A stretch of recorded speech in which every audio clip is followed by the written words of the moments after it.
Paulo Figueiredo is the grandson of a former president of Brazil and was Brazil's most popular journalist, until the Brazilian Supreme Court declared his reporting misinformation and canceled his passport, froze his bank accounts, and suspended his social media. He says that leftist ideology, anti-Americanism, and Iran and China's growing influence inside Brazil are a threat to the entire Western world. This is a warning that Americans need to start paying attention to what is happening in South America before it's too late.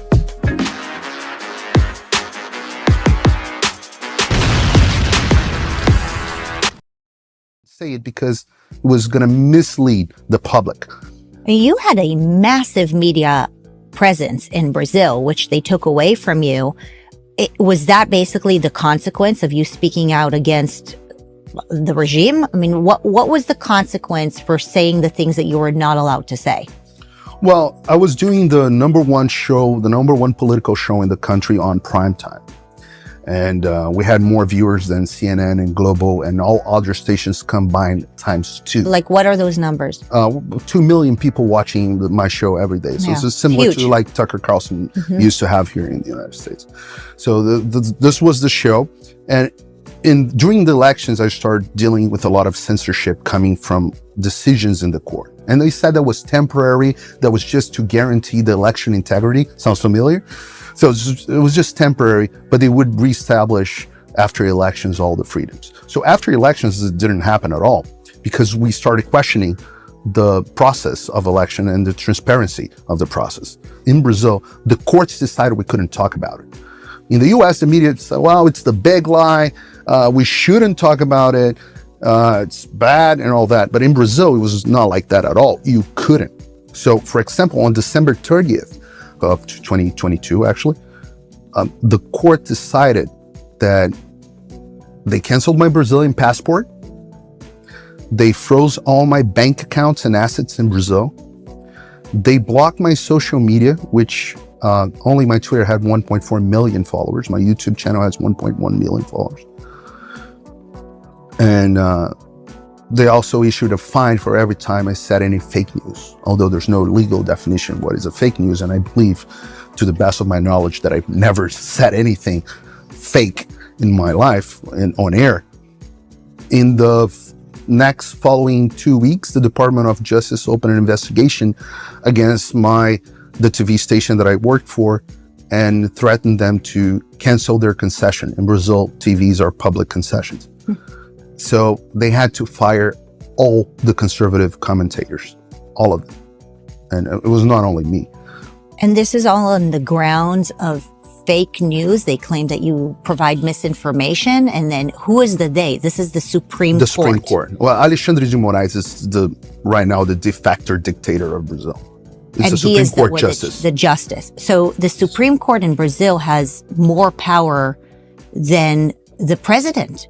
The more power than anybody. Way more. And they brag about it. Recently, they had this little clash with the Senate, and they openly said on air that we brought Lula to power, so we deserve some credit.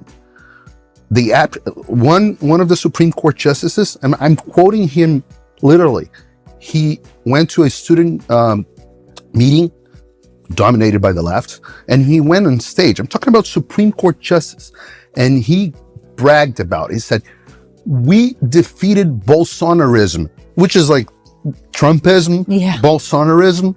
Is that we defeated, they brag about it. They say that by doing that, they saved the Brazilian democracy. So it was all in the name of democracy. Does that sound familiar? Well, it sounds familiar, only a way worse nightmare, because it sounds like the Supreme Court controls all the media and basically tells what is allowed to be shared and what isn't allowed to be shared. And if they don't like it, they'll just take you out. So, well, most of the mainstream media agrees with them. They don't have to control them because it's the same ideology. They also agree that I need to be censored. So let's talk about Bolsonaro for a minute. So sitting here in the United States, I heard the worst things about President die under COVID. There was a lot of news came our way. in preparation for our conversation, I went online and I was looking for podcasts that can explain to me what is happening in Brazil right now. And virtually every single one of these podcasts that I would stumble upon would say something like, "Thank God Lula is back, a victory for democracy." As in, thank God we got rid of Bolsonaro. And so I am wondering, what is the truth about Bolsonaro? Can we even have access to it? Was he so horrible, or did the media do to him what the media has done to Trump? It's the exact same phenomenon, with the difference that the United States has a more prominent conservative media and Brazil has none. So anything you read about Bolsonaro in the newspapers is garbage. And it's weird because I criticize Bolsonaro for a lot of things and they call me a Bolsonarist. And I was like, no, I defend him because everyone is so unfair to him that I have to step up and defend him most of the times from lies. But I don't agree with all his policies. We have a lot of differences in the way, especially in terms of strategy for the country. But the media, they lie so much. What they've done with Donald Trump and with Bolsonaro, it's unprecedented in the history of journalism, because the media was always biased. It was biased in the time of my grandfather, and he used to complain a lot about it. When you look at the numbers now, it's not like there's a difference of 10% in the good coverage versus bad coverage. No, it's not. Now, if you look at Trump's numbers, is 5% of good coverage and 70% of bad coverage, and the rest in the middle. That never happened in the history of journalism, and that's exactly what's happening with Bolsonaro. So Bolsonaro's ideas, he didn't control policy for COVID because the Supreme Court of Brazil decided that the states had the power to decide their policies. Although the constitution in Brazil doesn't say so like it does in the US. But the Supreme Court stepped in and decided, no, the governors are going to have the power to decide the policy. So Bolsonaro never implemented the policies that he wanted, most of them. But if you would, they would be very similar to what Ron DeSantis did in Florida. And I say that because I live in Florida, so I know for a fact. And I think everyone in the country now agrees that Florida did way, except your governor, Gavin Newsom. I believe everyone else agrees that Florida did way better than most states in the United States. What are things that people were happy with Bolsonaro when he was president over there? Obviously not the left, but people like you. On top of the media being very dishonest about Bolsonaro, he was not great in the way he dealt with the press. Some phrases, some quotes were unfortunate. It's like,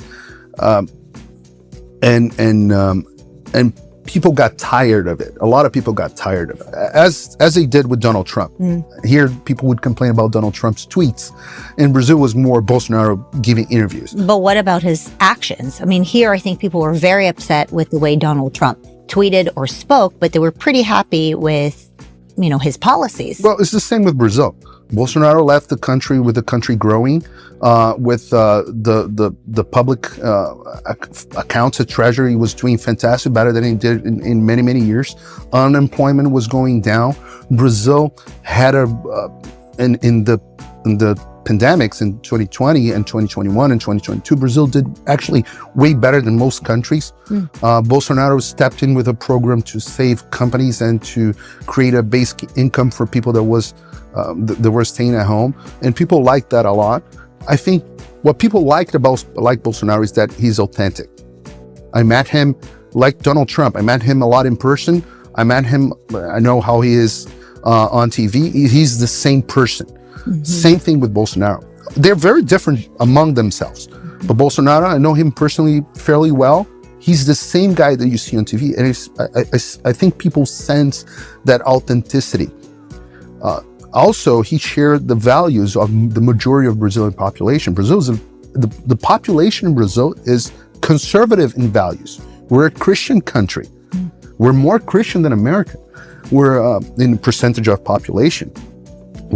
Majority of the population is against abortion. Majority of the population is against any type of legalization or liberation of drugs. Majority of the population in Brazil believes in the family, biblical family.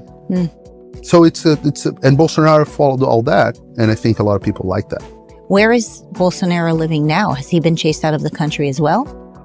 he's living in, he came to the United States and he spent 4 months here. And Senator Bob Menendez, who's now on the news, I think he passed a resolution in the U.S. Senate asking that he would be extradited or something like that. But they threatened him of being extradited to Brazil, although he wasn't being sought for any crimes. But he went back to Brazil and he lost all his political rights.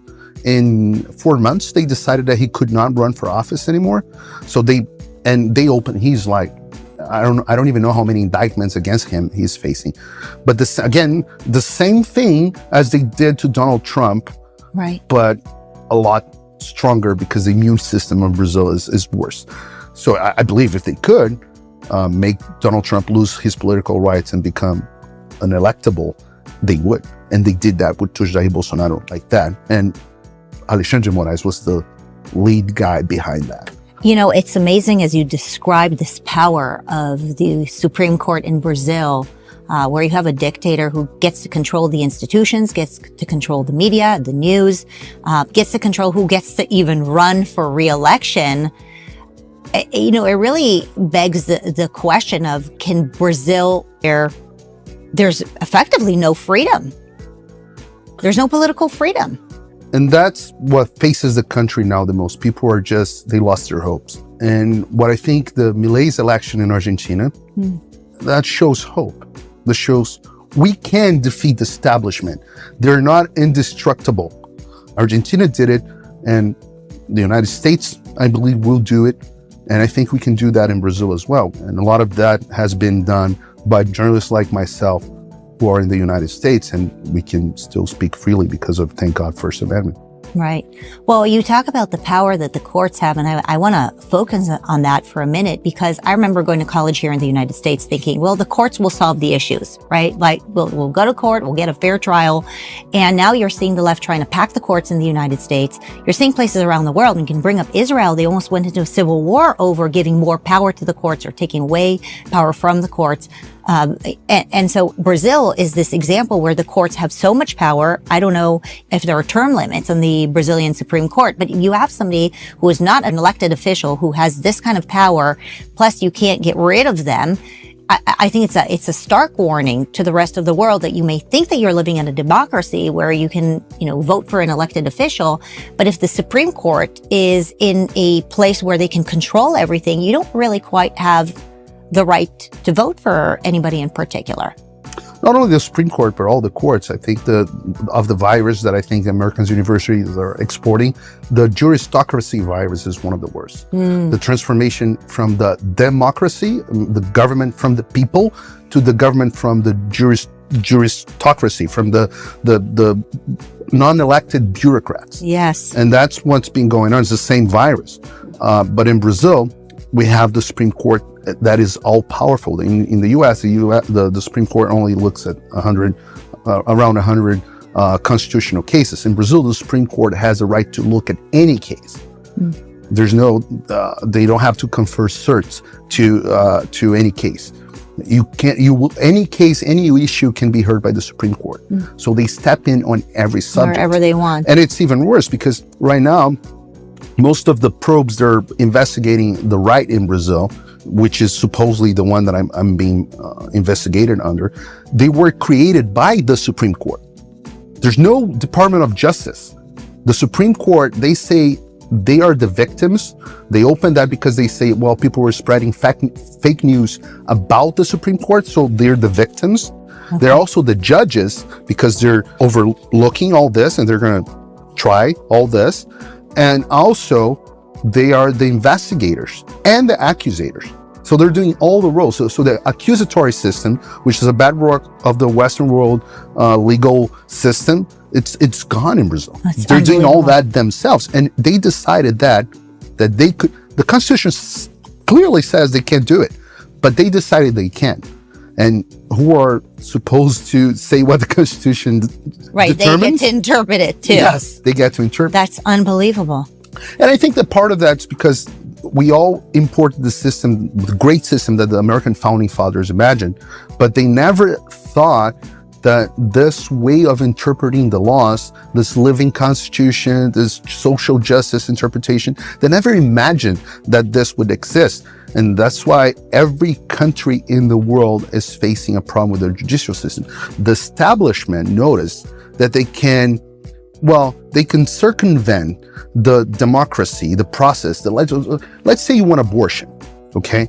Well, one way is, you pass a bill and turn into a law, the Congress, House has to approve, then it goes to Senate, and then the president has to sign up.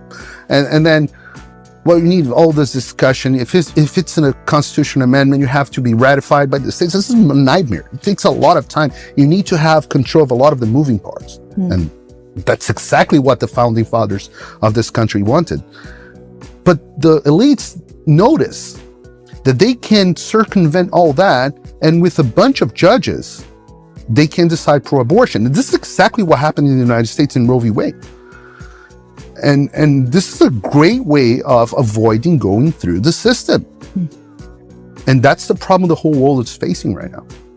You mentioned the United... Peraí, desculpe interromper esse vídeo, mas é que eu continuo censurado pelo STF. Além deles cancelarem o meu passaporte, congelarem todas as minhas contas bancárias e bloquearem as minhas redes, agora eles também querem proibir os meus vídeos no Brasil. Você pode continuar me acompanhando seguindo o meu segundo canal, que é o canal de cortes. E se quiser ter acesso a todas as minhas postagens para sempre, deve se inscrever no meu Locals, que funciona de uma forma parecida com o Facebook ou o Twitter. Todos os links estão aqui na descrição.